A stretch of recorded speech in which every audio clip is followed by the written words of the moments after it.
Hello my dear friends, you're in the Military Summary channel, and this video we're going to discuss the most important events that took place during the previous 12 hours. We have lots of very interesting updates, so let's start.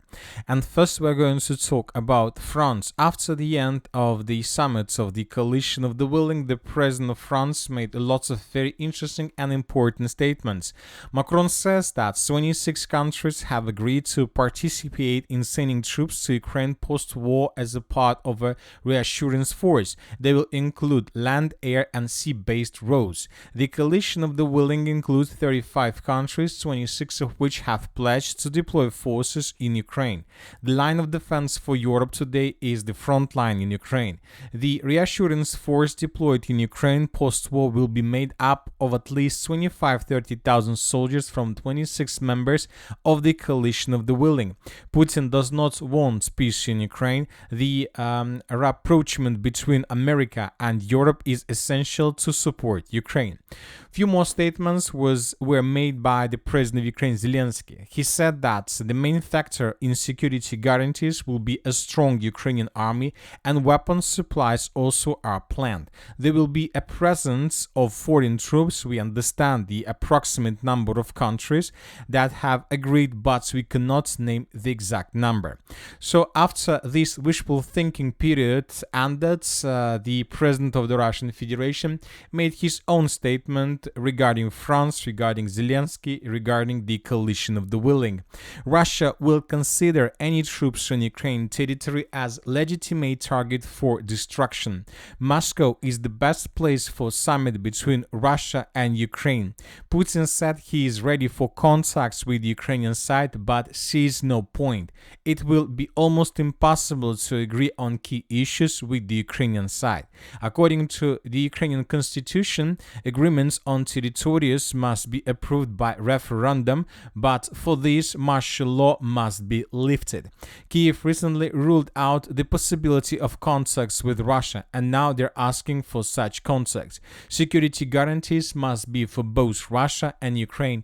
No one has discussed them at a serious level yet, the president noted. Drawing Ukraine into NATO directly affects Russia's interest in the fields of security. Russia has never objected to Ukraine's integration, a force in the European direction. Putin called Ukraine's desire to join the European Union a legitimate choice. So as we can see, both the Russians and the European countries and Ukraine are not ready to finish the conflict with the diplomatic way, which means that most likely the special military operation will continue. The Russians will continue their offensive operation until the situation will allow to start real diplomatic talks. Now let's discuss the situation on the ground, and first let's talk about the northern Ukrainian direction, about the city of Chernihiv. During the previous 24 hours, another Iskander strike was recorded.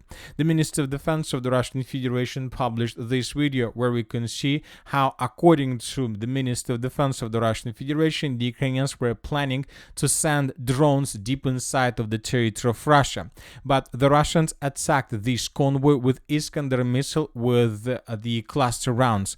Later, Ukrainian sources reported that these vehicles didn't belong to the Ukrainian armed forces, and these vehicles belonged to volunteers who were planning to clear the area around the border from mines. So two completely different positions, very interesting situation. Now let's move further and let's discuss the situation in the Zaporizhzhia direction. During the previous days, the Russians continued their attempts to attack the settlements of Novodanilovka, Mala-Takhmachka and Orikhiv. Russians were using armored vehicles and tanks, infantry fighting vehicles to attack Ukrainian positions. Ukrainians were repelling Russian attacks mainly with the use of FPV drones. So as you can see, another offensive operation from the Russian side failed, but most likely during this attack, the Russians managed to get very important information, the positions of Ukrainian FPV drone operators, which most likely later were destroyed by Russian fire. As for the settlement of Mala-Takhmachka, the pro-Ukrainian resources reported that the Ukrainians managed to counterattack in this area and to restore control over additional territories in the southeastern part. Now let's move further and let's discuss the situation in the eastern Zaporizhzhia direction. During the previous 24 hours, several changes on the ground were recorded. Neutral mappers reported that the Russians continue advancing further in the western direction, and as a result of clashes, the Russians managed to maintain the lines between the settlements of Kamyshevacha and Vorona. Now we see that the Russians are getting closer and closer to the next city in this line of attack, the village of Ternova. At the same time, the Russians are bombing and attacking Ukrainian positions along the main defense belt in this area. Ukrainians suffer huge losses. The Russians are moving further and further and further. At the same time, several pro-Russian resources and the Minister of Defense of the Russian Federation claimed that positions of the armored forces of Ukraine along the border between Donetsk and Dnipro region were taken by the Russians, and several pro-Russian resources adjusted their map accordingly. So according to information we have, according to the report of the Minister of Defense of the Russian Federation that was reported yesterday, the armored force of Russian army managed to take under complete control positions, towns, villages and territories in the area of the responsibility of the Group of Forces East. We are talking about, first of all, the village of Tolstoy, the village of Zelený Gai and the village of Andreevka-Klivtsova. Once again, several pro-Russian resources colored this territory in Russian favor. As of now, we decided to keep this area as is because we haven't received anything that can confirm Russian counterattack and that the Russians managed to restore control over these territories they lost during the Ukrainian counteroffensive operation that took place several days ago. If Russians indeed secure this area, obviously sooner or later we will start receiving updates further deep inside of the territory of Donetsk, of Dnipro region. Now let's discuss the situation in the Pokrovsk agglomeration. One thing is clear, currently there are very heavy clashes for this territory. Both the Russians and the Ukrainians are attacking each other with the purpose to improve their positions. As for the western part of the Pokrovsk direction, during the previous 48 hours, the Russians managed to improve their positions significantly in the western direction. The Russians entered the village of Molodetska and the Russians managed to secure completely the settlement of Udachna.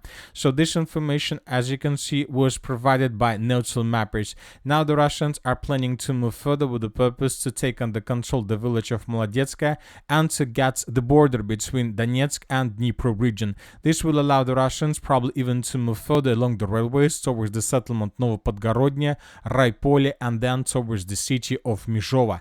The Russians may use these roads of attack with the purpose to outflank the settlement of Novopavlovka and to cut the Ukrainians in Cauldron.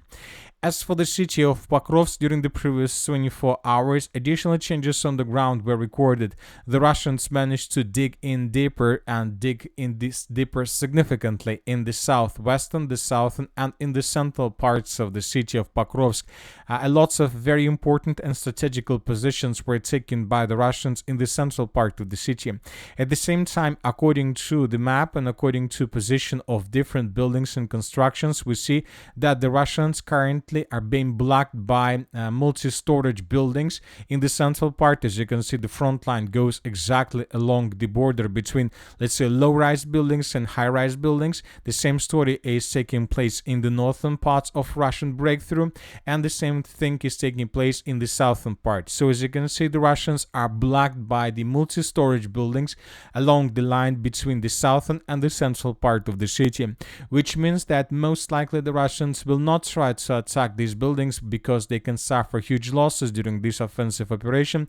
Very high chances that from this very moment the Russians can change their vector of offensive operation and they may try to establish complete control, first of all, over the western part of the city of Pokrovsk. We're talking about this territory that goes along the railways of the city and M30 road. So something like this, the Russians can be tasked to take under control in coming days or even weeks. This is very important and interesting possible offensive operation because if Russians are able to get as close as possible to the interjections of roads of M30 and N32, so we're talking about this area, if Russians are able to establish complete control over this territory, this can lead to complete collapse of Ukrainian logistics, because the news around Ukrainian main logistic roads would be tightened. Ukrainians will be left just one line for support. We're talking about this yellow line that goes from the central part of the Pokrovsk agglomeration in the direction of the settlement of Grushino. Furthermore, this road, as you can see, goes along fields under the open air, and obviously the Russians will be able to establish complete FPV drone control. So it seems that we're not going to see the full battle, the entire battle for the city of Pokrovsk. The Russians will try to take strategical positions, and this is going to be over for Ukrainian side.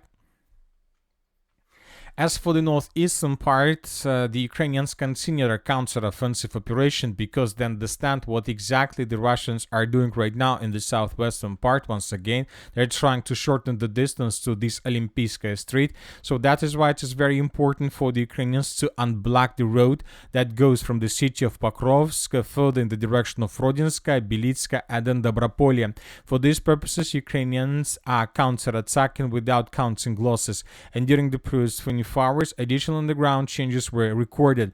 This is the map by the end of the 4th of September. This is the map by the beginning of the 5th of September. Pro-Ukraine Resources published a video from the area of the settlement by the name of Zatishak. A long video published by the 425th Separate Assault Regiment, how Ukrainians were counterattacking in this area and how they managed to capture Russian soldiers at several positions. So there are 3 positions were recorded where Russians were captured: to the west of the city, to the northeast, and to the southeast. As of now, we don't know for sure whether the Ukrainians managed to secure the village of Zatishak completely, but obviously this is what the Ukrainians are trying to do right now.